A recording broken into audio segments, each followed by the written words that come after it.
Ok, vamos lá. A gente tinha acabado de ver na aula passada a questão de que você pode ter uma hamiltoniana que tem pedaços que não comutam entre si, né? E que isso te impede de ter aquele resultado mais simples, né? De que se você tem uma função de onda que é inicialmente fatorável, né? Você tem uma coisa do tipo π1, π2, né? Eu vou resumir o que a gente viu. E a gente tem a hamiltoniana de forma que ela vai ser um operador do tipo, vou botar o H1 aqui, só para a gente poder usar a seguinte notação.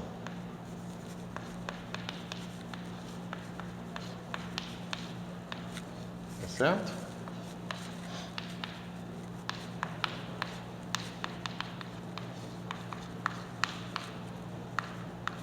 Então, nesse tipo de situação, ou seja, você tem um H1 que age só aqui, porque, né, desse espaço aqui.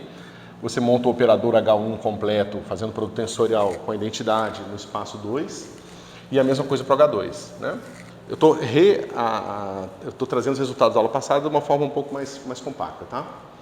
E se sua condição inicial é dessa forma, o que a gente encontra é que o nosso psi de t vai ser o nosso psi1 de t, né? De forma, né? Isso aqui naturalmente já nos leva que H1 naturalmente, esse cara aqui todo, eu vou fazer o seguinte, para ficar mais bonitinho, deixa eu apagar aqui, deixa eu fazer direito.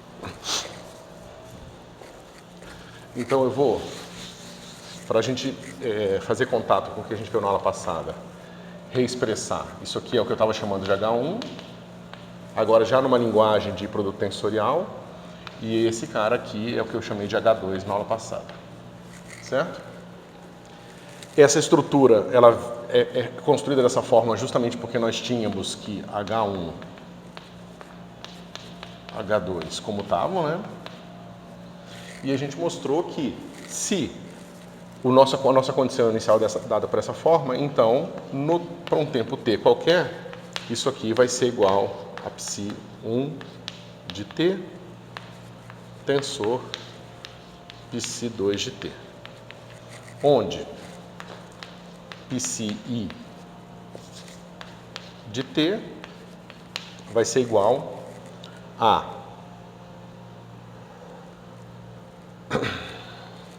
soma sobre n de, deixa eu ver como é que eu vou botar aqui, exponencial de menos i n t sobre h cortado, e aqui eu boto e n psi i, certo? Vezes e. Ok? Ou seja, cada parcela evolui sem perceber a existência da segunda parcela, certo? Se você tivesse, claro, que emaranhamento nas condições iniciais, o emaranhamento ia perdurar depois. O fato das hamiltonianas serem independentes não desemaranha os seus estados, né? Mas o fato delas comutarem aquelas duas parcelas mostra que se você não tem emaranhamento inicialmente, você não acaba emaranhado depois, certo? Então, por exemplo, a gente viu que nós tínhamos originalmente um problema que era assim. P1, a gente tinha uma hamiltoniana, que era dado por P1 ao quadrado sobre 2m1 mais P2 ao quadrado sobre 2m2, né, mais V de x1 menos x2. Ok? E nós mostramos que a gente pode reescrever essa hamiltoniana da seguinte forma. É a mesma hamiltoniana, só que em outras variáveis, onde aqui é P, centro de massa, e aqui é duas vezes a massa total, isso aqui é M1 mais M2, se vocês lembrarem lá da aula passada. Aqui a gente vai ter o P da diferença, né, da posição relativa. Aqui é a massa reduzida, que nós vimos também. E que aqui a gente tem o potencial dessa forma, né? Onde x, tem que lembrar da aula passada, é a diferença das coordenadas, né? É x1 menos x2, é x operador. E o que isso diz para a gente sobre a evolução do problema?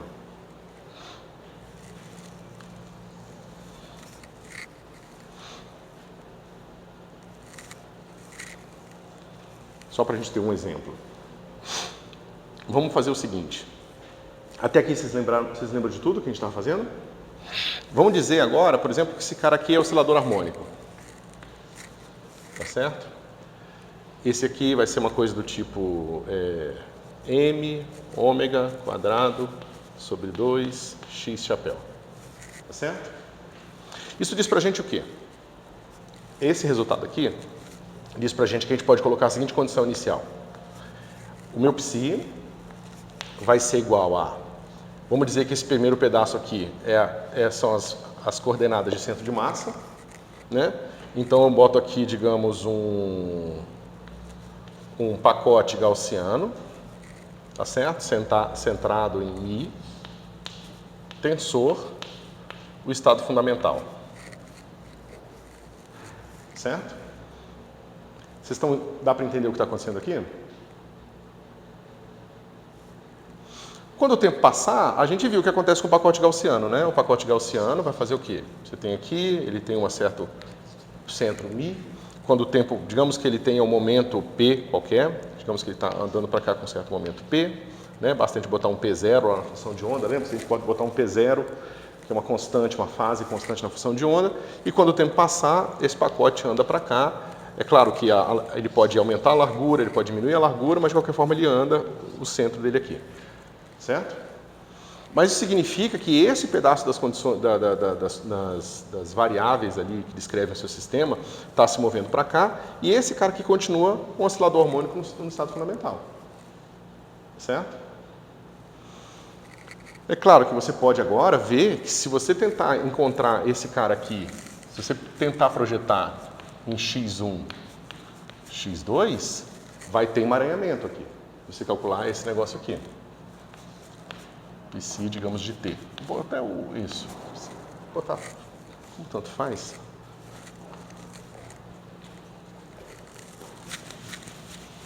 Não? Se eu for tentar calcular isso aqui vai ser diferente de um certo x1, φ1, φ2, x2, φ2. Como é que a gente vê isso aqui?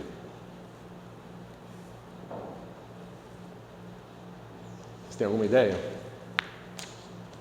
Veja, esses estados, para a gente conectar essas duas coisas aqui, a gente precisa pensar nesses caras aqui, por exemplo, nos seus estados projetados na posição, certo? Então a gente sabe que a gente vai ter aqui um autoestado, que vai ser essa parte aqui da nossa representação, vai ser dos autovetores de x do centro de massa. Certo? X do centro de massa é igual a x do centro de massa, x do centro de massa. Certo? E a gente sabe também que o x relativo em x, lembrando que esse cara aqui é do espaço 1, né? E esse cara aqui é do espaço 2. Isso aqui vai ser x de x. Certo? Como é que eu faço contato com as outras coisas? Ou seja, como é que eu faço contato com essa representação aqui? Porque veja, aqui são duas partículas. Você pode imaginar que são duas partículas presas com uma mola e você jogou elas. Essas partículas, essa mola vai vibrar e essas partículas vão andar. Certo? Como é que você faz contato? Como eu falei para vocês, na mecânica quântica o que importa sempre são os operadores. Certo? Então vamos lá.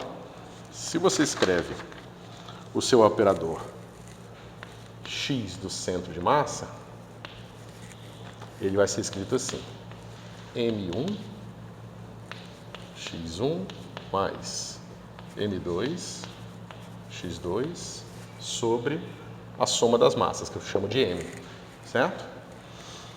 E o x vai ser x1 menos x2. Ok? Bom, eu sei que esse cara aqui forma uma base também, né? E tanto esses pares de x1, x2, quanto os pares xcmx formam base, certo? Ou seja, o que eu quero dizer com isso é que se eu pegar um estado arbitrário que eu vou chamar de gama, esse gama ele pode ser escrito como uma integral de dx1, dx2, né? x1, x2, gama, x1, x2, mas você pode muito bem escrever esses mesmos estados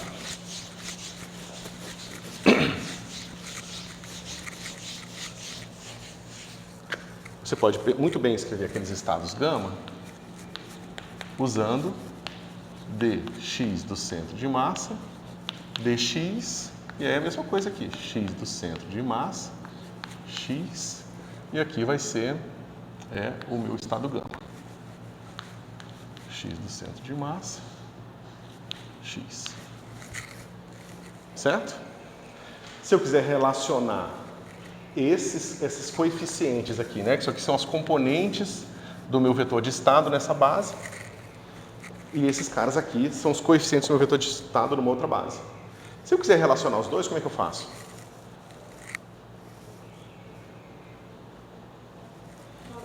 Eu uso sempre meus operadores. Certo?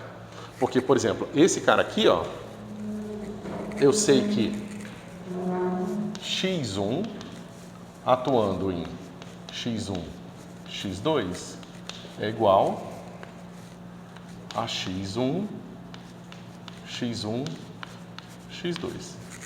Certo? Mas eu sei que... Deixa eu fazer do outro jeito.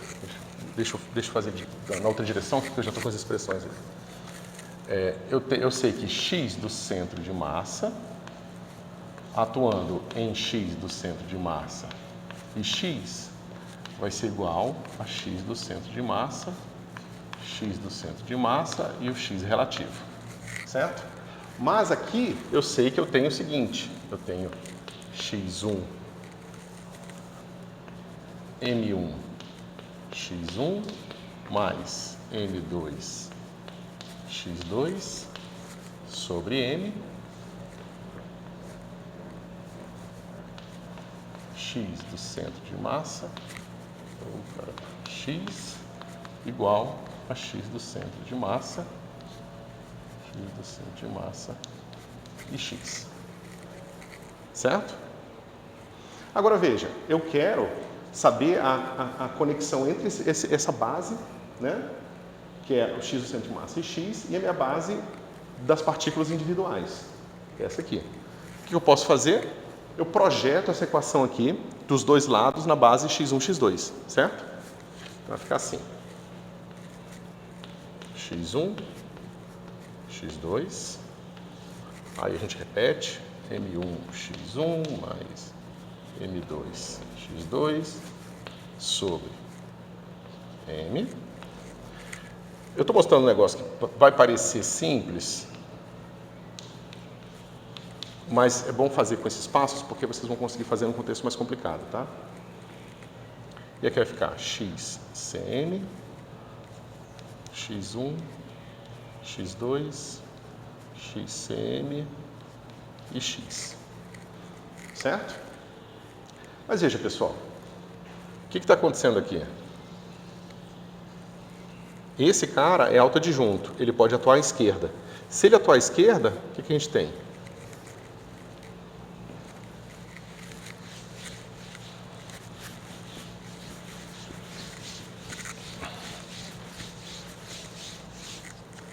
Se ele atuar à esquerda, a gente tem assim, ó. Esse pedaço vai ficar x1, m1, x1 mais m2, x2 sobre m, que é esse pedaço aqui. E aí esse lado daqui eu já vou jogar para lá, tá?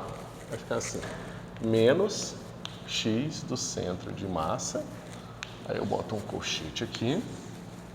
E aqui eu faço assim. x1, x2, e aqui x do centro de massa e x. Isso tudo igual a zero.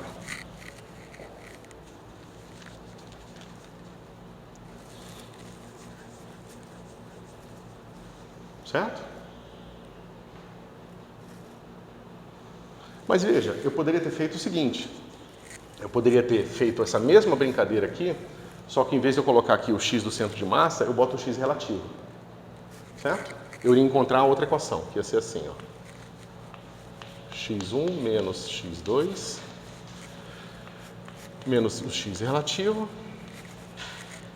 E aqui é a mesma coisa. x1, x2, xcm e x igual a zero.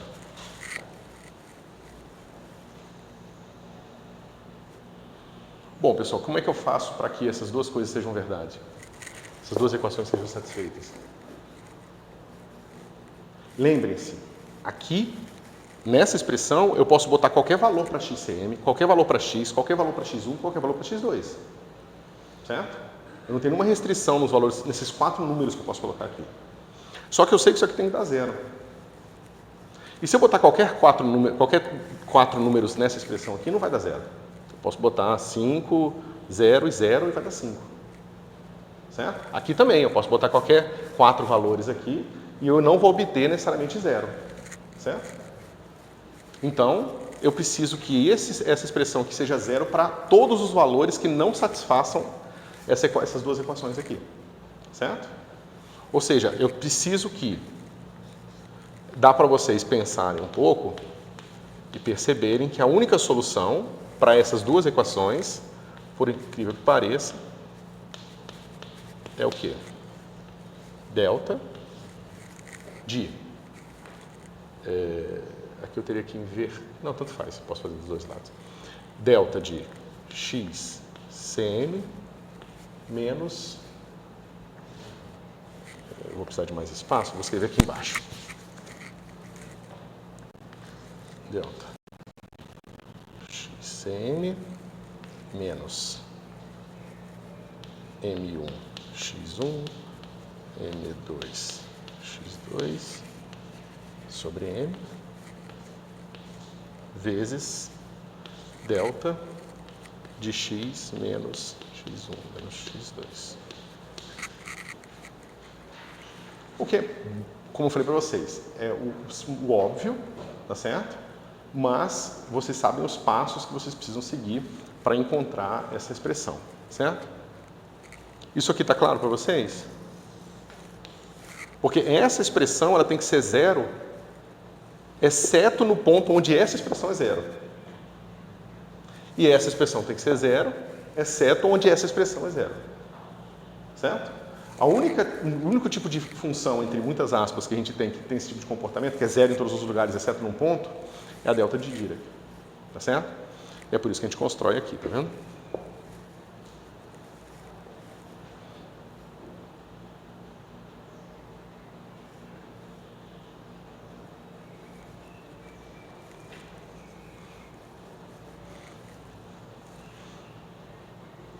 Bom, e sabendo disso, como é que a gente faz agora o nosso cálculo? Deixa eu apagar aqui, aí eu escrevo se for necessário.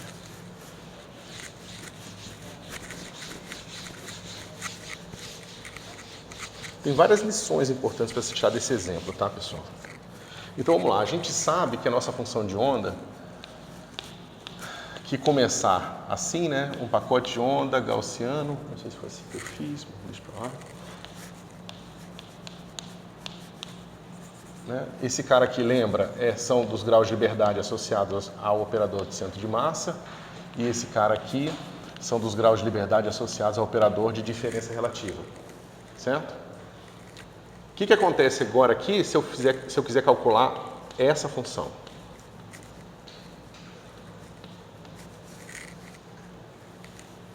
Certo?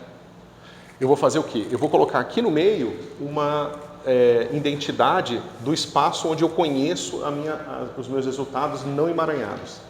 certo? Ou seja, eu boto aqui uma integral em dxcm dx de x1, x2, xcm x vezes x cm x o meu psi, certo? Eu só botei uma identidade aqui no meio. E essa identidade que é dada por esse pedaço aqui, esse aqui e a integração. Certo? Bom, isso eu conheço. Tá ali. E esse cara que eu conheço também. Tá aqui. Certo? Ou seja, isso aqui vai ficar assim. Integral de x do centro de massa. Quer dizer, eu já posso usar a delta de Dirac aqui, tá? Vou botar aqui um proporcional, porque tem um termo de normalização que a gente precisaria se preocupar, mas eu não vou cuidar disso aqui não, porque é só para vocês entenderem o que está acontecendo. Veja, pessoal, esse aqui é fácil, né? Porque isso aqui vai ficar assim. Deixa eu fazer todos os passos. Acho que senão vai ficar confuso. Vai ficar assim.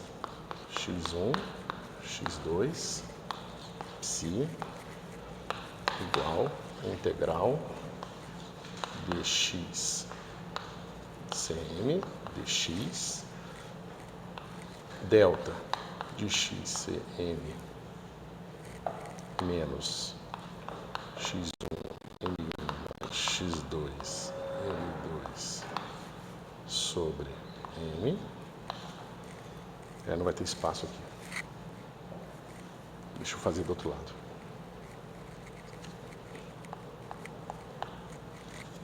Fazer aqui.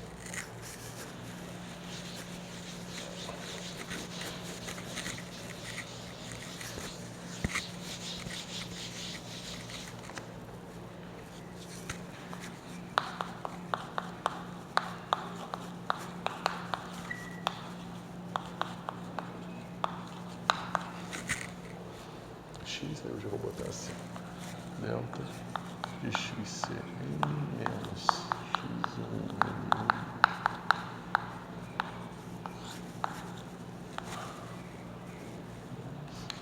vezes delta de x menos x1 menos x2 vezes psi gaussiano de xcm psi do estado zero de x. Oi?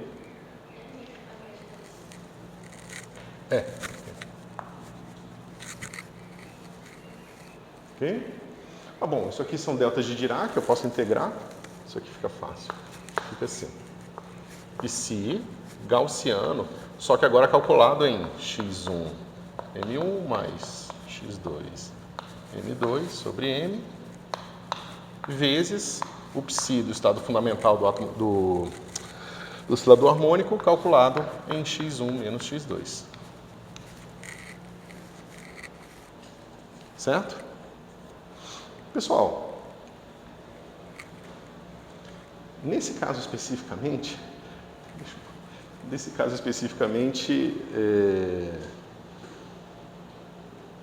por um acaso do destino, no exemplo que eu dei, esse caso aqui poderia ser refatorado, tá? Mas se a gente botasse o oscilador em qualquer nível que não fosse o fundamental, é fácil ver que isso aqui não pode ser escrito como uma certa função γ1 de x1 vezes γ2 de x2.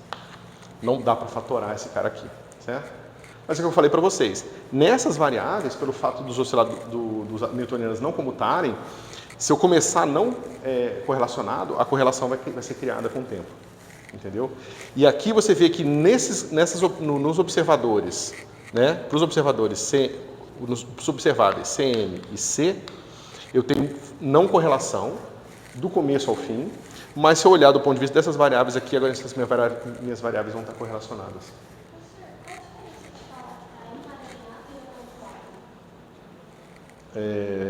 Total. Cuidado. Emaranhado, você pode ter um emaranhamento de coisas que não estão interagindo entre si. tá certo? Acoplado, geralmente a gente usa quando existe interação. Então, por exemplo, digamos, dois elétrons estão interagindo. Então, digamos que eu considero que tem elétron em campo eletromagnético, e aí você tem esses elétrons ali trocando fótons e fazendo uma interação eletromagnética. Então, a gente diz que eles estão acoplados, é um sistema acoplado. Agora, eu posso ter simplesmente dois elétrons que, pelo fato de serem elétrons, podem ser escritos numa função de onda de duas partículas, que pode ter emaranhamento entre elas. Da mesma forma que tem emaranhamento sobre essas duas partículas que eu estou descrevendo aqui, entendeu? Nesse exemplo, eles estão emaranhados e interagindo. Ou seja, estão acoplados e emaranhados. Mas o que eu estou mostrando para vocês é que, mesmo nesse caso, em que eles estão acoplados e interagindo, acoplados e emaranhados, existe uma escolha especial de variáveis para o sistema, em que, para aquela escolha, eles não estão acoplados. Tá certo? Mas você vai ver que, ó, tá vendo? Isso aqui vai ser a probabilidade de encontrar a partícula numa certa posição, a partícula 1 no x1 e a partícula 2 no x2, vai ser a probabilidade do pacote de onda estar nesse centro, vezes a probabilidade da diferença relativa que vem do oscilador harmônico estar com esse valor. Ou seja, deve estar separados por um certo valor x, né, que é simplesmente x1 menos x2. Certo? E que, em geral, se eu não tiver... Quando eu estou por que o exemplo, no fim, foi ruim? Porque esse cara aqui é gaussiano. Então, esse cara é exponencial desse treco aqui ao quadrado. E esse cara aqui também. Ah, não, mas não vai continuar acoplado mesmo assim. Aí, quando você juntar essas duas gaussianas aqui, você vai ter o quadrado desse cara aqui e vai ter o quadrado desse cara aqui, cada um com uma variância diferente, e você não consegue escrever como duas gaussianas separadas. Porque vai ter o termo de x1 vezes x2. Né? Porque vai ter o quadrado do primeiro, o quadrado do segundo e duas vezes... Talvez exista uma escolha muito especial aqui de estados que você possa fazer para encontrar um sistema que fique também desemaranhado aqui, entendeu? Mas talvez seja até interessante investigar o que seria isso, assim, para vocês entenderem o que está acontecendo. Se vocês quiserem fazer como exercício, é só botar o estado fundamental de um oscilador harmônico e esse estado aqui vocês podem escolher à vontade para ver qual seria o estado gaussiano que vocês colocariam, justamente para encontrar uma versão desemaranhada mesmo quando o tempo passar. Certo? Não preciso pensar necessariamente em desacoplar ele, né? Você acha que seria mais fácil? Então, parte da lição aqui é o seguinte: o acoplamento, no sentido de interação, ele gera emaranhamento entre variáveis que estejam acopladas. Então, a gente mostrou que esse espaço, basicamente, né, a gente pode falar o seguinte.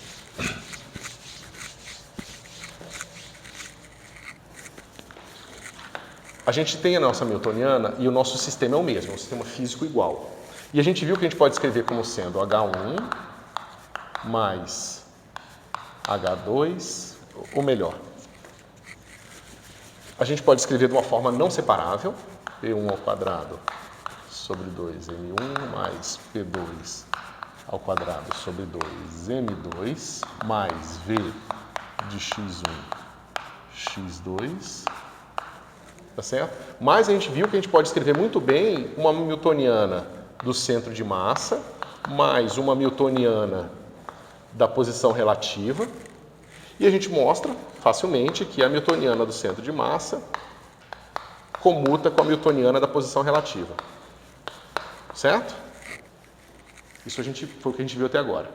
Por que a gente está fazendo isso? Porque a gente pode definir dois espaços. Os espaços gerados por os observáveis x1, x2, tá certo? Nos leva a uma base do tipo x1, x2, que é uma base completa para a gente representar o sistema quando a gente quiser resolver ele nessas variáveis dinâmicas. E a gente viu também que a gente pode ter as variáveis xcm e x, que nos levam a uma base do tipo xcm e x, que também serve para a gente representar o sistema quando a gente estiver usando essas coordenadas aqui. Nessas coordenadas, esse pedaço da dinâmica é separado desse. Ele se desacopla a dinâmica desses graus de liberdade aqui. Como as dinâmicas estão desacopladas, a lição que eu quero que vocês tirem disso é que sistemas que comecem sem emaranhamento entre essas variáveis dinâmicas e essas continuarão desemaranhados quando o tempo passar.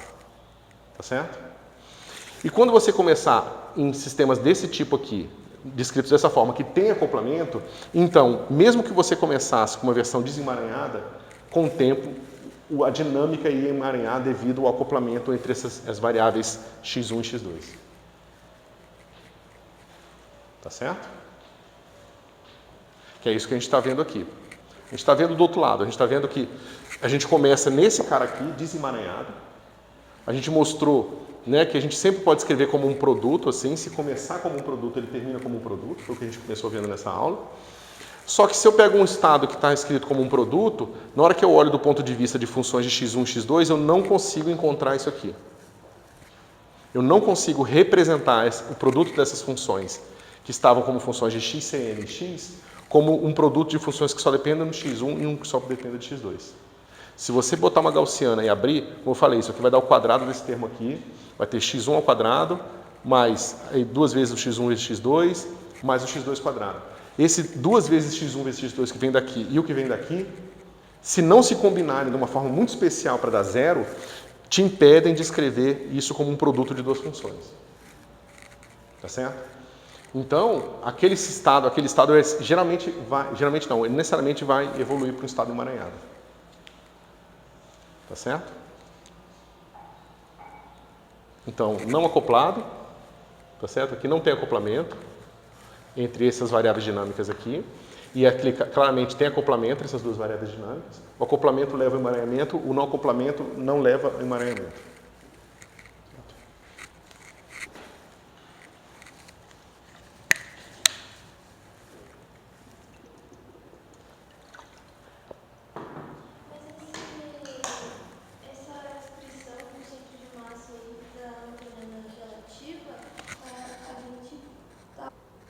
Não necessariamente. Você está dizendo que ao ir dessas variáveis para essa, a gente está forçando o acoplamento a desaparecer? Não. O que a gente está fazendo é que a gente está encontrando variáveis desacopladas, de forma que se nessas variáveis você começar com uma função de onda desse formato, elas permanecerão nesse formato para essas coordenadas. Mas isso não desacopla as variáveis nesse aqui. Vai estar acoplado. Porque, vamos falar mais uma forma ainda, talvez um pouco mais visual.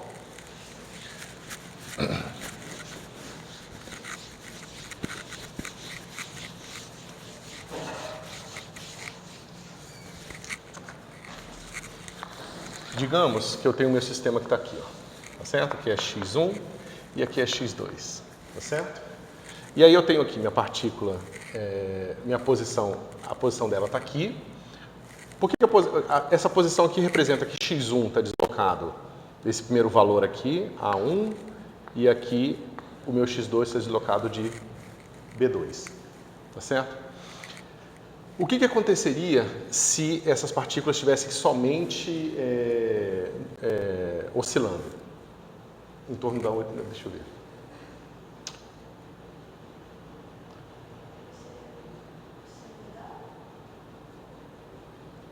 Ó. Então, elas estariam fazendo uma coisa assim, ó. Certo? Então, digamos que aqui, ó, nessa direção... Espera um pouquinho. Não é isso que eu quero mostrar. É o contrário. Deixa eu botar aqui o B2 aqui mais em cima para ter mais espaço. A1, B1. Certo? Então, digamos o seguinte. Digamos que quando o x2 está aumentando, o x1 está diminuindo. E quando o x2 está aumentando, o x1 está aumentando, o x2 está diminuindo. Então, esse ponto se mover assim denota uma oscilação. Essas coisas estão paradas, tá certo? Elas estão paradas no certo centro de massa aqui, tá certo? E elas estão oscilando assim, ou seja, ó, x1 diminui, x2 aumenta, x1 diminui, x2 aumenta, e aqui x2 aumenta, x1 aumenta, x2 diminui. Talvez seja um pouco difícil de ver, né? Ó, nessa direção, x1 é porque eu estou representando um oscilador harmônico com as duas variáveis no mesmo gráfico. Por isso que está um pouco estranho, entendeu? Mas é porque eu quero mostrar o que acontece quando o centro de massa evolui, entendeu? Então, ele pode andar nessa direção aqui, ó. Digamos que... né, ele vai fazer isso aqui se ele estiver parado, ou seja, se esse valor aqui não mudar, digamos que o centro dessa gaussiana aqui não muda. Então, geralmente você encontra ele nessa distância aqui, tá certo? Mas ele está oscilando porque ele está no oscilador harmônico sempre. Ou seja, você nunca vai encontrar esse negócio aqui parado, sem oscilar, porque o oscilador harmônico não tem um estado fundamental parado, tá certo? Se essa gaussiana aqui tiver um centro que está movendo, que a gente viu lá no mecânica quântica 1, então esse pacote de onda vai andar nessa direção aqui, ó. Então você vai ter esse negócio aqui oscilando e movendo para cá. É claro que a incerteza que você tem aqui, ó, que é essa gaussiana, ela vai aumentar quando o tempo passar. Tá certo? Ou diminuir, depende de como você construir o seu pacote de onda do centro de massa. Tá certo? Mas, se você quer se perguntar, digamos que você chegou nesse ponto aqui, você quer se perguntar qual é a probabilidade de você encontrar essa configuração x1, x2. É claro que isso vai ser a probabilidade de você encontrar o pacote gaussiano no XCM, né? E a diferença relativa dada por x, onde esse XCM e o x são dados por aquelas fórmulas lá, certo? E é por isso que emaranha, porque por mais que esse movimento seja desacoplado do movimento do deslocamento do centro de massa, quando você se perguntar qual é a posição de x1, é claro que é onde está o pacote, né? Onde aquele seu oscilador harmônico está, importa. Porque se o oscilador estiver aqui, a probabilidade maior é de encontrar o x1 por aqui. Né? Por mais que ele esteja oscilando, o valor de x1 oscile, o valor central dele depende de onde está o pacote gaussiano. E a mesma coisa aqui para o x2. Certo? Então é basicamente isso que está acontecendo. Tem essa coisinha fazendo isso aqui e andando numa certa direção. É claro, tudo depende do peso das massas, aí as coisas podem, né? Mas em geral é isso que está acontecendo. Se você botar uma massa muito grande em uma das partículas e uma massa pequena na outra, aí basicamente o centro de massa acompanha uma das partículas e a outra vai ser como se fosse uma massa auxiliar ali oscilando em torno daquele ponto, entendeu?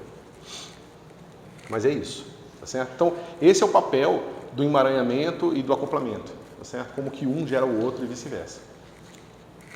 Quais são as relações entre eles, certo?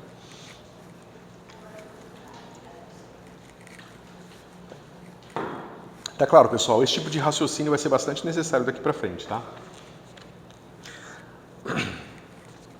Bom, aqui eu estou falando, se vocês não sei se vocês perceberam, mas eu estou falando hora de duas partículas ou hora de duas coordenadas de uma mesma partícula, certo?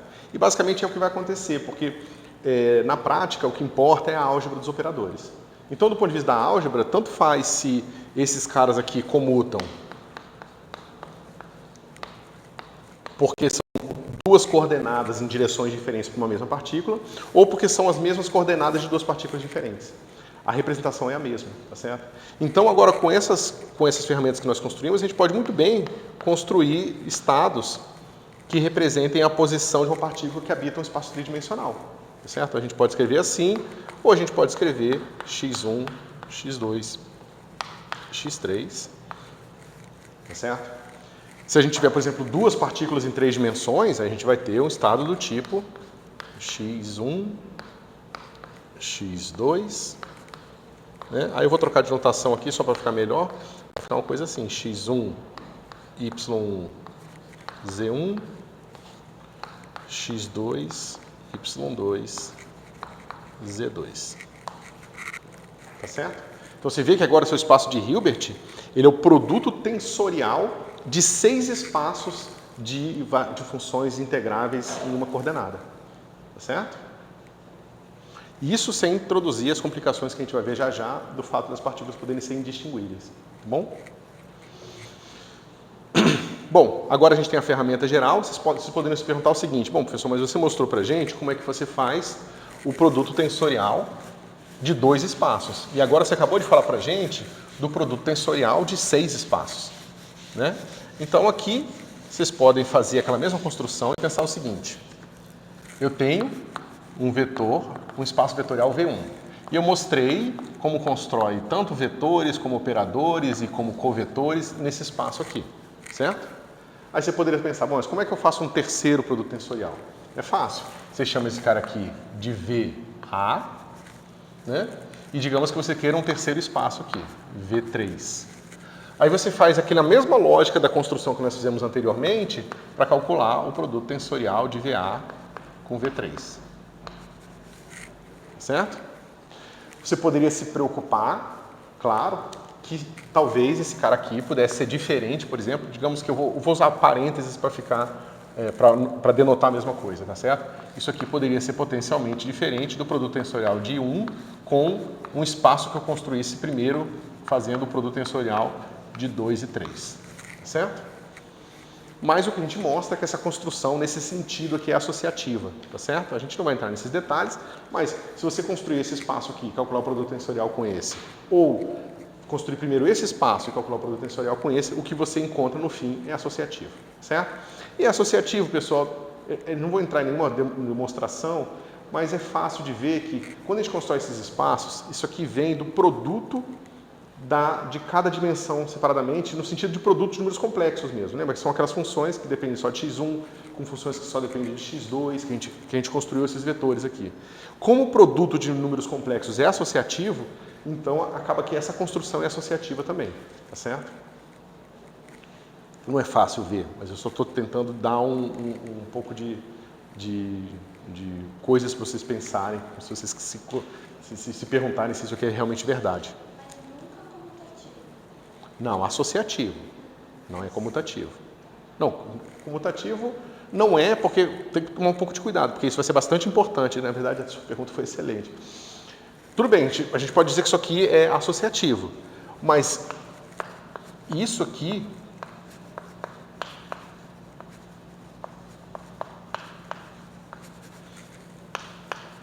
é diferente disso aqui.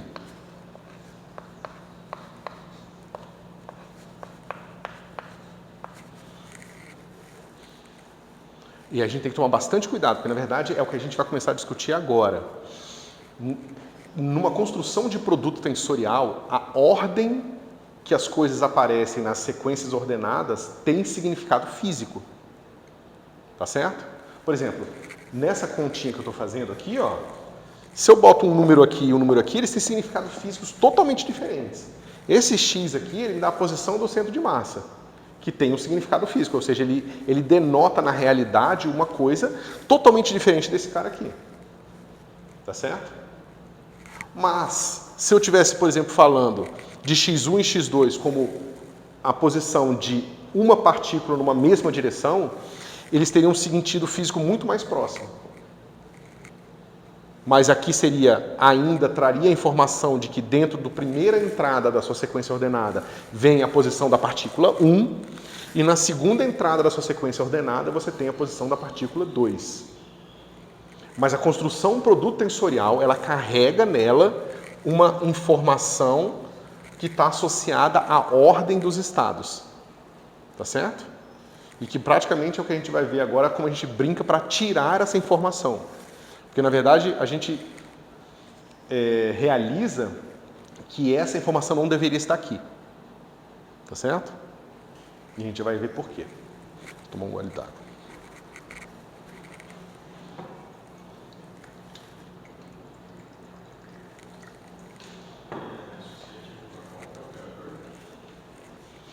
É associativo para os estados, para os espaços vetoriais. Para qualquer um.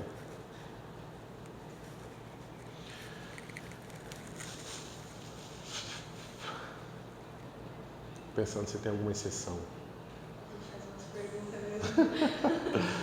Não, vai dar certo. Isso é útil para mim, inclusive. Porque quando você já sabe alguma coisa, você está viciado com o que você já sabe, entendeu? Então você só faz as perguntas que normalmente você já fez. Quando você vê a coisa pela primeira vez, você faz uma pergunta que vai saber, né? A coisa bateu no seu cérebro lá e o que você achou interessante, o que te despertou ali, né?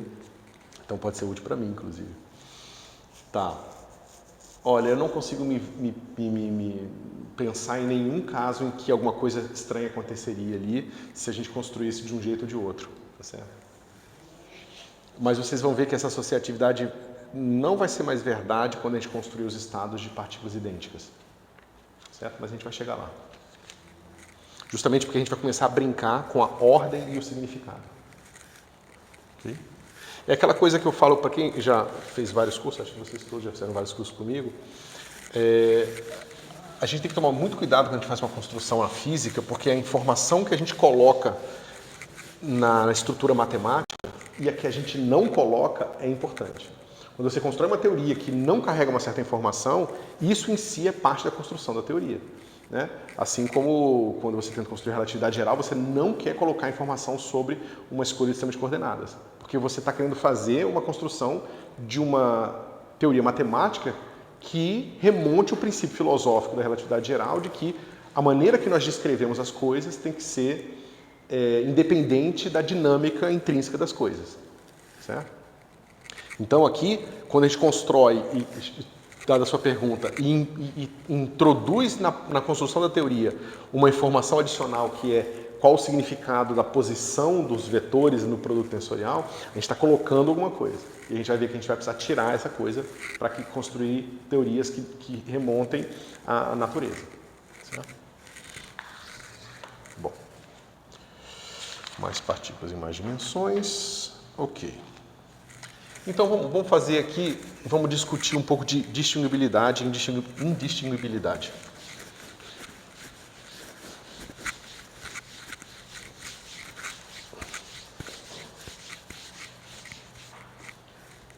Então vamos ver o seguinte, o exemplo que o livro dá é o de você pegar uma mesa de bilhar, aí você tem as caçapas aqui, 1, 2, só tem 4 nessa mesa de bilhar aqui, certo? E você lança 2 bolas aqui. E alguma coisa vai acontecer aqui que você não sabe, e depois essas bolas vão vir para cá, certo? O que a gente pode pensar classicamente? A gente pode ter uma bola aqui vai ser uma bola número 2 e aqui vai ser uma bola número 3, certo? Eu posso avaliar o meu sistema no meu tempo inicial aqui, digamos o meu T0, e eu posso avaliar meu sistema no tempo T1, e aí, dependendo do que acontecer, é claro que pode chegar a bola 3 aqui e a bola 2 aqui, ou pode chegar a bola 2 aqui e a bola 3 aqui. Tá certo? Não tem nenhuma questão associada à distinguibilidade ou indistinguibilidade das partículas, certo? Porque eu pintei elas, ok?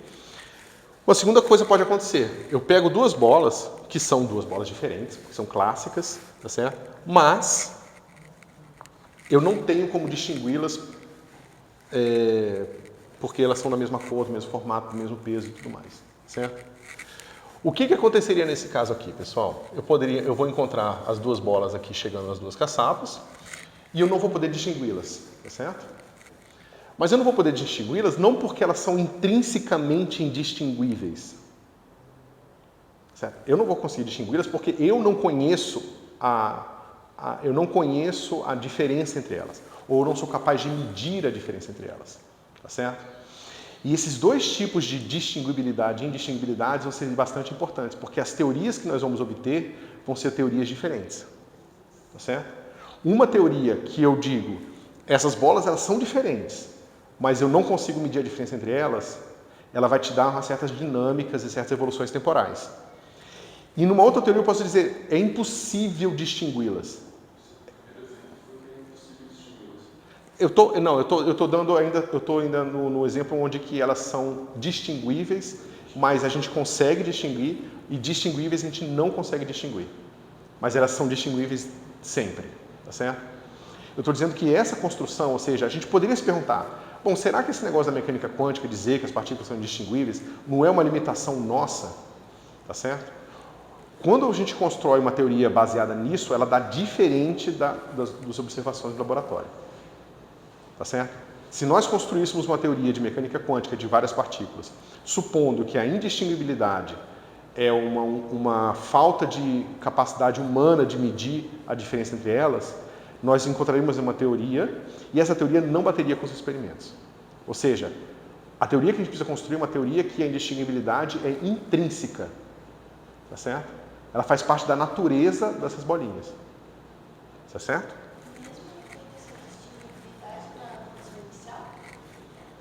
Mesmo havendo, exatamente. Ou seja, porque aí a gente entra num conceito que a gente vai ainda debater bastante, mas a pergunta é a seguinte: ok, a gente sabe que mesmo classicamente eu não sei a posição da bola perfeitamente, né? Eu posso, na melhor das hipóteses, se eu tiver um micrômetro ou algum tipo de régua hiper precisa, ela vai ter uma barra de erro associada a ela. Então, por mais que eu possa medir com uma boa precisão, aqui eu sempre vou ter uma certa variância na posição delas aqui, tá certo? E por que isso é importante? Porque, vamos lá, eu não sei aqui a posição nem dessa perfeitamente e nem dessa aqui, tá certo? E digamos que o tipo de colisão que vai acontecer aqui é uma colisão muito sensível, tá certo? Então, mesmo classicamente, eu poderia falar o seguinte: se eu errei um pouquinho a medida para a esquerda ou para a direita, então a 2 cai aqui e a 3 cai aqui, tá certo? Mas se eu errei para o outro lado, então a 3 cai aqui ou a 2 cai aqui, tá certo? Mas você pode dizer, bom, por mais que isso possa acontecer ou não, devido ao meu erro na medida da posição inicial, eu ainda posso dizer que inicialmente a 2 é a 2 e a 3 é a 3, tá certo? Mas se você pensar um pouco e tiver uma cabeça matemática meio desregulada, você pode falar o seguinte: não, tudo bem, mas esse erro aqui, ó, a minha régua pode ter errado o suficiente para dizer que essa bola está aqui, né? Claro que classicamente isso é muito esquisito. Se o erro da minha régua for de, sei lá, 1/100º de centímetro, você não vai dizer, tudo bem, 1/100º de centímetro, se eu tiver a 800 mil sigmas de distância da minha medida, a bola 2 está aqui e eu posso ter errado a posição dessa aqui também, né? Mas isso é maluco do ponto de vista clássico, mas do ponto de vista quântico não. Né? Porque regularmente, do ponto de vista quântico, você vai ter variâncias muito maiores aqui, e não só isso, tem limitação na sua variância. Então, se o minha mesa de sinuca maluca aqui estiver num mundo quântico, tiver escalas quânticas, então eu nunca vou conseguir saber perfeitamente aqui. Eu sempre vou ter uma barra de erro em que achar que a 2 é a 3 e a 3 é a 2 vai ser um erro razoável, tá certo? Então, o que a gente vai fazer é fazer essa construção e entender o efeito da gente introduzir a indistinguibilidade intrínseca nos estados. Tá certo? Se a gente assumir que elas são... que a gente não consegue distinguir elas por causa de limitação nossa de medida. Tem gente que já trabalhou com isso? Não, é porque você vai encontrar funções de onda que não vão bater com o experimento. Assim, é tão diferente a função de onda que se obtém que não precisa nem fazer um experimento, entendeu?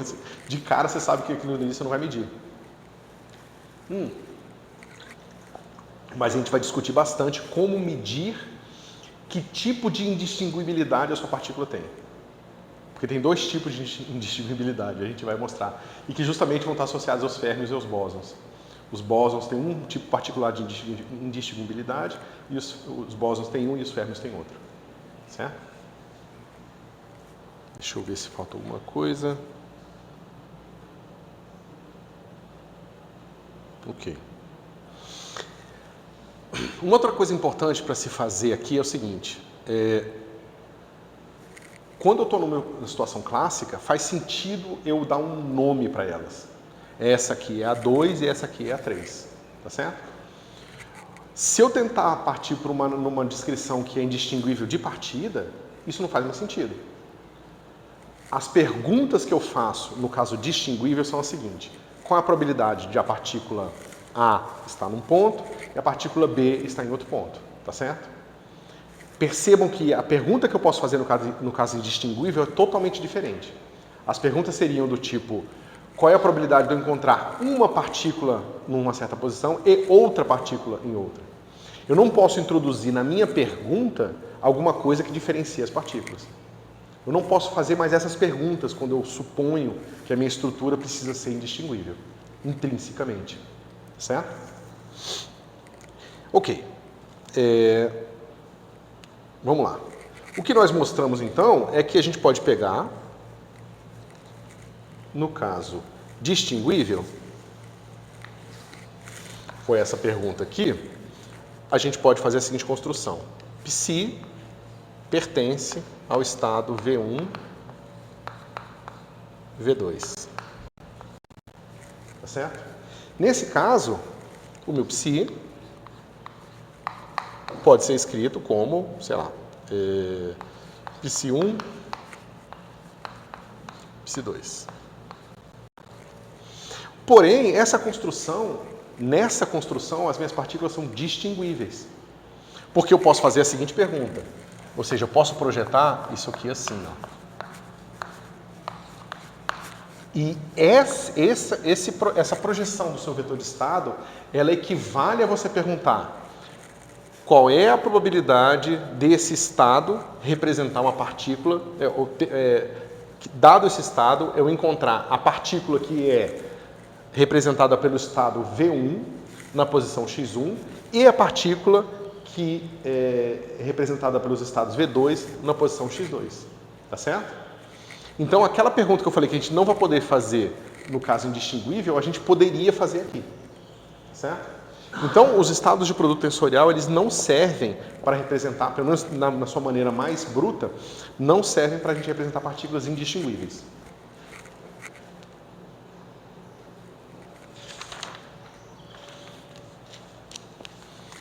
O que a gente vai precisar é o seguinte. No caso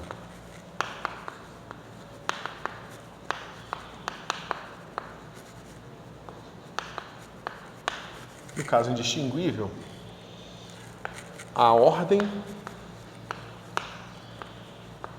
dos rótulos não pode importar. Ou seja, você não pode ser capaz de distinguir dois estados físicos simplesmente pela ordem dos rótulos. Tá certo? Bom, como que a gente constrói estados assim? Então, eu estou nesse espaço aqui, certo? Nesse espaço, eu vou ter vetores que vão ser do tipo... Deixa eu fazer o seguinte.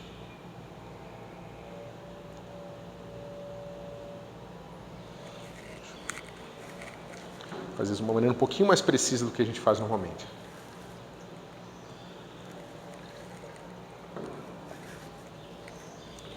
Nesse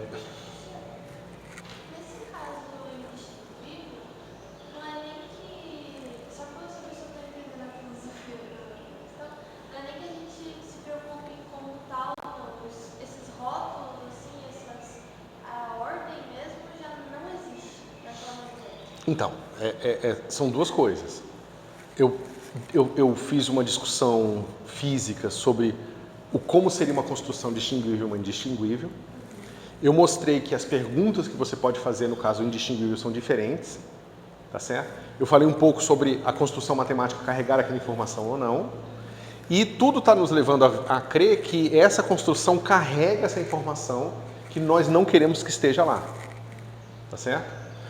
Essa construção, ela tem um significado para a primeira entrada, a segunda entrada, a terceira entrada, tá certo? O que a gente vai fazer agora é que a gente vai começar nessa construção, que é uma construção distinguível, e a gente vai tentar construir uma outra representação onde essa construção seja indistinguível, tá certo? E que para isso a gente vai precisar que a ordem dos rótulos não importe. Se a gente conseguir uma construção em que a ordem dos rótulos não tem importância, ou seja, não carrega significado físico, então a gente chegou numa construção indistinguível. Tá certo? Mas aí a gente tem que começar Uma distinguível. Por exemplo, o que eu queria mostrar para vocês, aí eu tenho que terminar de ver como é que eu vou preparar essa aula, é que esses estados que são indistinguíveis e que os rótulos não têm importância na sua ordem, eles emergem naturalmente em alguns sistemas físicos, que claramente são os teorias de campos. Quando você trabalha com uma teoria de campos, você quer descrever um conjunto de estados excitados do campo, você vai ver que aqueles conjuntos de estados excitados, eles naturalmente são indistinguíveis. Certo? Mas eu estou pensando como eu vou preparar isso para vocês.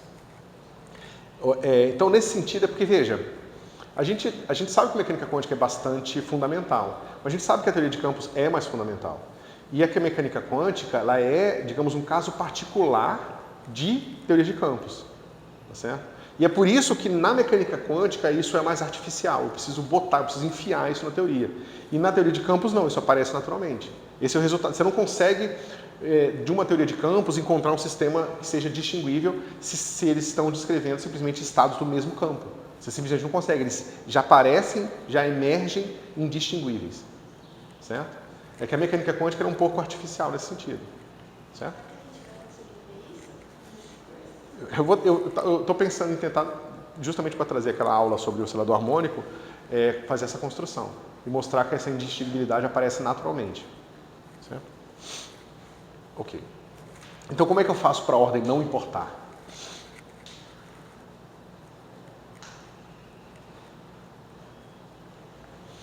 Digamos que o meu estado V1 e meu estado V2 sejam iguais a um certo espaço de Hilbert H. Certo?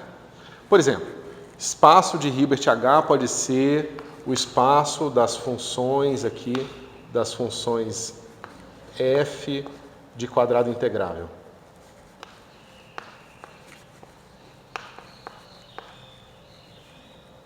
Horrível isso aqui. Vou fazer direito. Peraí. Vou pegar aqui. Né? Um H, que seja aqui o espaço das funções f, tal que integral de f quadrado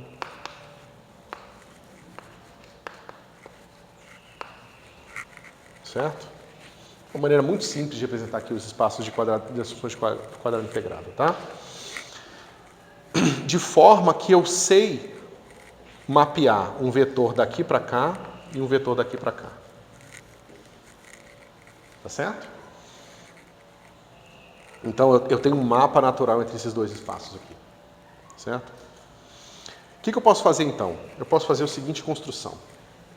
Eu posso construir um AP, que vai ser indistinguível, tá certo?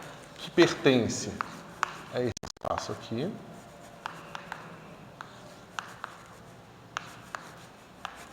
Que eu vou escrever simplesmente como sendo H.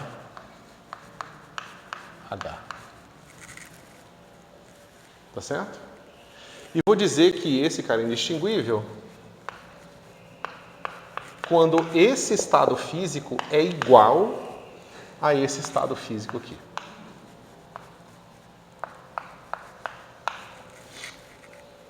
Tá certo?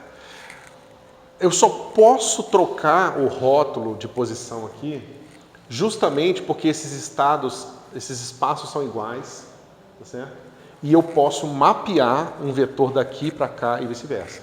E quando eu troco o rótulo, basicamente estou falando que o vetor que está aqui veio para cá e o vetor que está aqui veio para cá. Tá certo? Ou melhor, o rótulo que veio, né, o rótulo desse rótulo B nesse espaço tem o mesmo significado que o rótulo B nesse espaço aqui. Ele representa o mesmo estado físico. Tá certo? E por que alfa?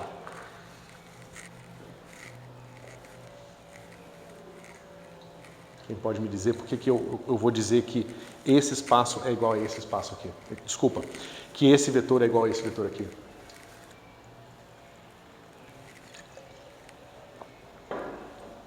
Porque estados físicos são representados por raios no espaço de Hilbert. Como eu já falei para vocês algumas vezes, dois estados que difiram por uma constante, eles são o mesmo estado físico. Né? Porque se você quiser pegar, né, esse cara aqui, lembra, se eu quiser probabilidade para estados não normalizados, isso aqui, né? X psi dividido por psi. Isso a gente viu lá atrás. Se esse cara aqui está normalizado, peraí, se eu tem quadrado aqui, eu não tenho. Não, tem quadrado, é isso mesmo. Isso. Se eu troco meu psi agora aqui por alfa, se eu troco, né, por alfa psi, e substituo aqui, você vai ver que o resultado, a minha probabilidade é a mesma. Certo? Ou seja, dois estados que diferem por uma constante são os mesmos estados. Se eu estiver trabalhando com os estados normalizados, você pode falar, então eu não posso mais fazer esse cara aqui. Não, você pode, mas aí, se eu estiver trabalhando com estados normalizados, eu preciso que o alfa seja igual a 1. Se o meu alfa for uma fase, então o estado psi ou o estado alfa psi ainda são o mesmo estado físico, tá certo? Então, quando eu troco os rótulos, eu não sei ainda o que pode aparecer aqui. Em princípio, pode aparecer qualquer coisa, tá certo? Ou melhor, se você quiser pensar de uma outra forma, eu acho que é mais clara, eu posso ver todas as maneiras de construir isso aqui e ver se essas maneiras podem diferir por um certo alfa e classificá-las, tá certo? Que é o que a gente vai fazer na prática. Ok?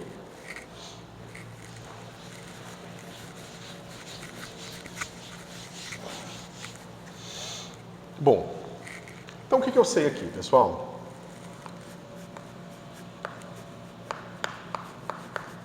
Eu sei o seguinte. Esse cara aqui, ele faz parte desse estado aqui, desse espaço. E como tal, ele precisa ser escrito como combinações de vetores daquele espaço, certo? Então, eles podem ser escritos assim. AB mais gama BA. Tá certo?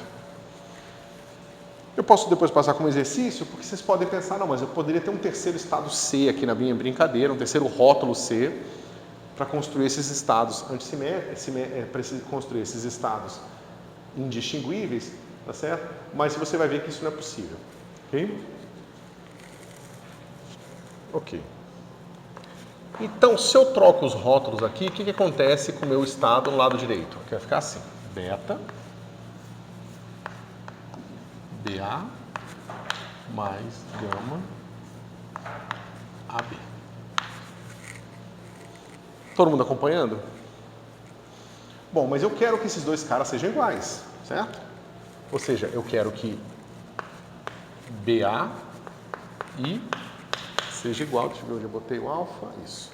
Não, AB. Eu quero que o AB seja igual a alfa BA.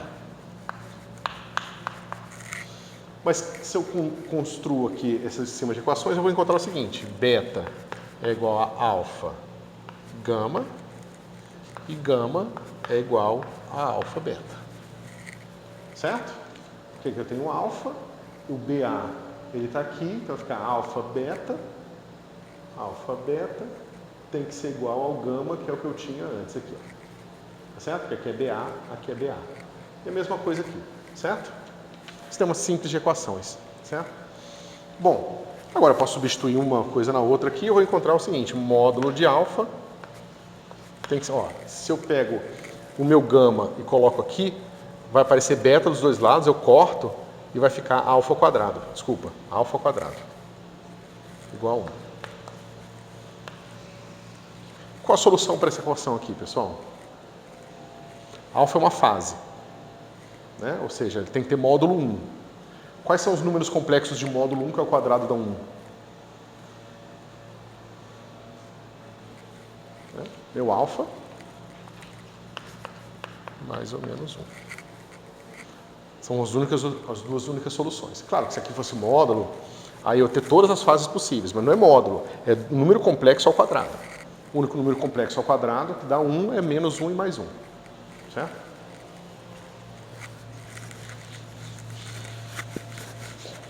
Então vocês vejam, pessoal, aqui, que existe uma interação entre a construção via espaço de Hilbert, tá certo?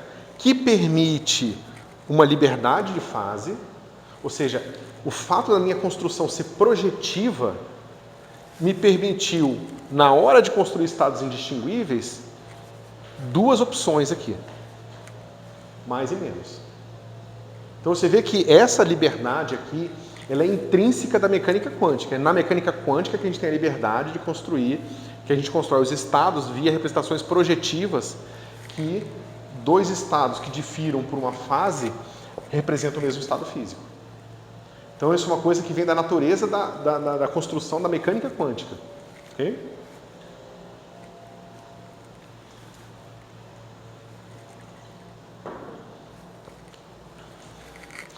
Bom, mas o que isso diz pra gente, pessoal? Que eu vou ter o seguinte, A, B, deixa eu ver qual a anotação que eu vou usar, AB, isso, AB, S, que vão ser assim, A, B, mais B, A, tá certo? E eu vou ter a minha base A, B, usei maiúsculo, vai ser AB menos BA. Tá certo? São as duas escolhas que eu tenho aqui. Desculpa. Deixa eu fazer um passo antes aqui. Bom, se eu escolher aqui alfa igual a 1, então beta é igual a gama. Então essa combinação linear aqui é beta, beta. E aqui é beta, beta. Se eu escolher, isso aqui para alfa igual a 1.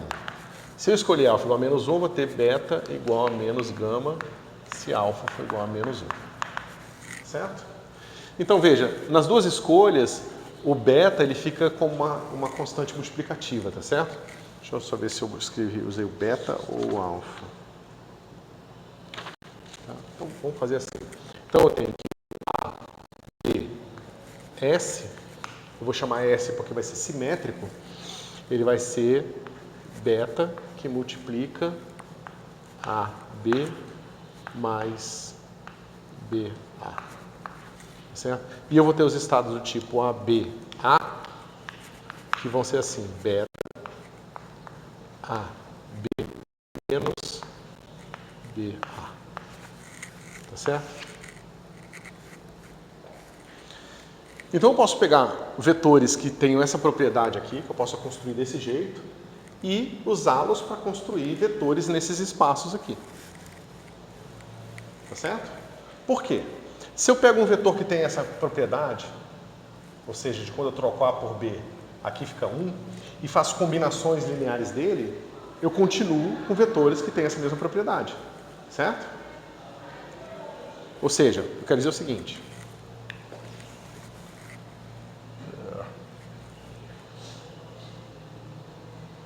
Deixa eu ver como é que eu faço isso.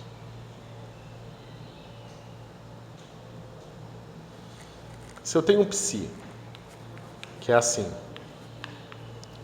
AB mais BA, beta, mais sigma CD mais DC. Tá certo? Se eu troco A por B e C por D, então psi vai em psi. Vocês concordam? Né? Aqui. A.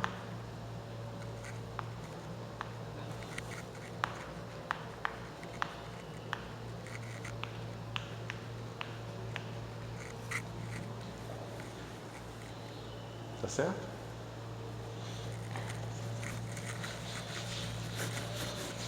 Você poderia pensar em definir um operador que leva todos os vetores que estão no primeiro espaço para o segundo espaço e vice-versa, tá certo? Mas a gente, como não vai usar isso muito, eu acho que eu posso introduzir de uma forma só mais simples assim, tá certo? E se eu pegar um vetor do tipo psi, vou botar um S aqui. Se eu pegar um psi do antissimétrico, que seja do tipo... Vocês estão...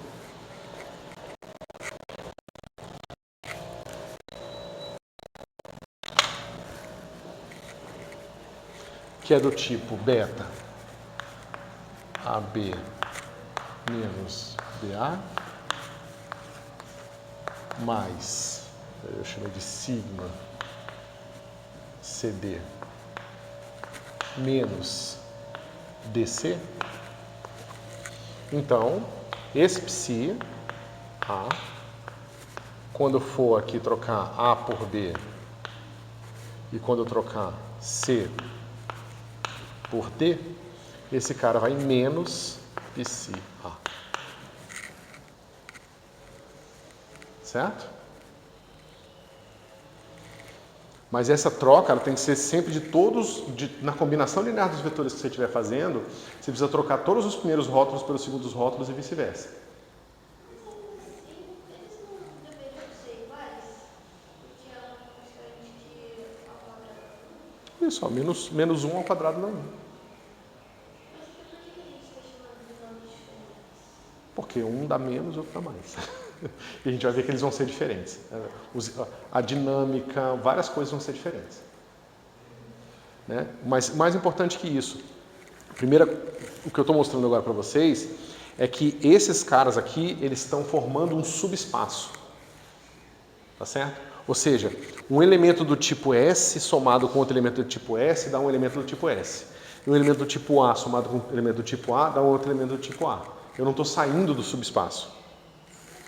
Então, é um subespaço vetorial, mas pode falar. A única coisa que a gente tem para saber o significado físico desses estados é a probabilidade ou os autos. Exatamente. Mas se a probabilidade deles dá igual, porque eles só são diferentes por uma constante, o que vai dar diferente na dinâmica? A probabilidade. Você tem toda a razão. Esse é o caminho que a gente vai seguir justamente para encontrar a diferença. E a gente vai encontrar que a diferença está justamente na probabilidade. E aí, então, do ponto de vista do laboratório, a gente vai conseguir distinguir se elas são do tipo A ou do tipo S. A gente vai estabelecer aqui experimentos mentais para encontrar a diferença no laboratório. Ou mentais não, na verdade as pessoas já descobriram coisas assim no laboratório. Inclusive, existem maneiras até de você, supondo que elas são distinguíveis, encontrar outras características no laboratório. Mas a gente vai chegar lá, certo? Mas essa é a pergunta certa mesmo. A gente vai ter que ver como respondê-la, tá? Mas primeiro eu estou só mostrando que esse cara aqui forma um subespaço e esse cara forma um subespaço, tá certo? Na prática, eu estou dizendo que eu vou ter um subespaço H, eu vou botar um S aqui para dizer que esse cara aqui, né, ele tem os elementos dessa forma.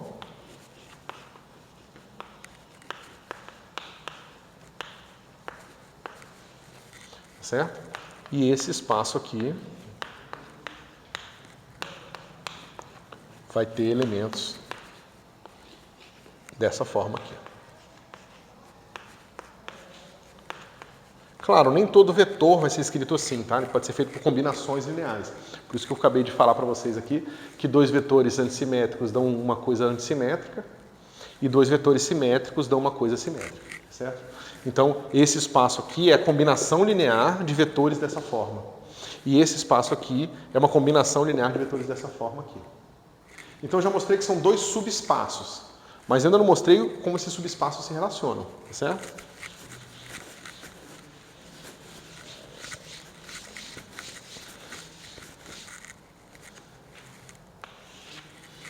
O que acontece quando eu faço isso aqui? A, B, mais B, A, B, menos BA. Quanto é que dá?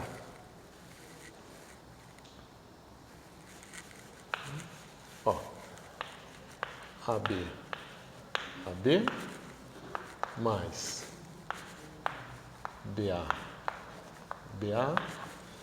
aí eu vou ter A, B,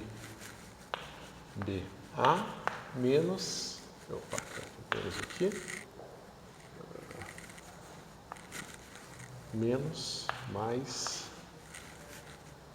BA, AB.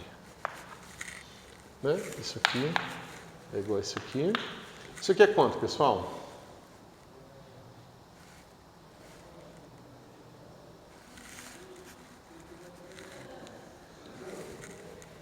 É zero? Porque veja, esse cara aqui é um produto interno no espaço H. Esse aqui é o mesmo produto interno no espaço H. Esse cara aqui, cadê você? Isso. É o mesmo produto interno no espaço H, esse é o mesmo produto interno no espaço H. Esses dois caras são iguais. Dá zero. Esse cara aqui é a mesma coisa, é o mesmo produto interno, o produto entre A e B, e aqui é o produto entre B e A. Esse cara aqui é o produto entre B e A e o A e B. Tá certo? Dá zero. Ó, AB, BA, BA, AB. Isso é zero.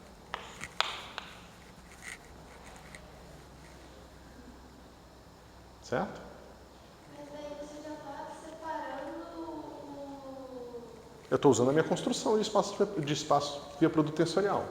Eu estou lembrando que aqui eu estou usando uma notação compacta e quando eu escrevo AB, na verdade, isso aqui é A, tensor B, e quando eu faço o produto de AB, BA com qualquer outra coisa, é o primeiro com o primeiro, o segundo com o segundo.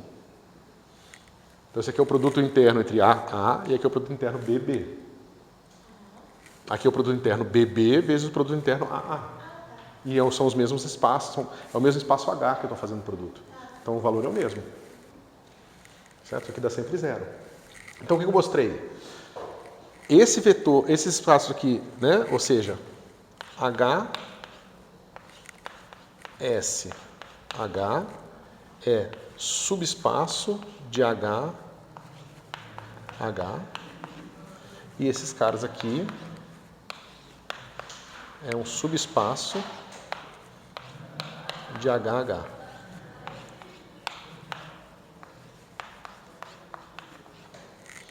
E eles são ortogonais. Tá certo? Nesse caso, eles são dois subespaços ortogonais e se a soma direta desses dois espaços dá esse espaço aqui. Ou seja, isso é bem fácil de ver. Porque se eu pegar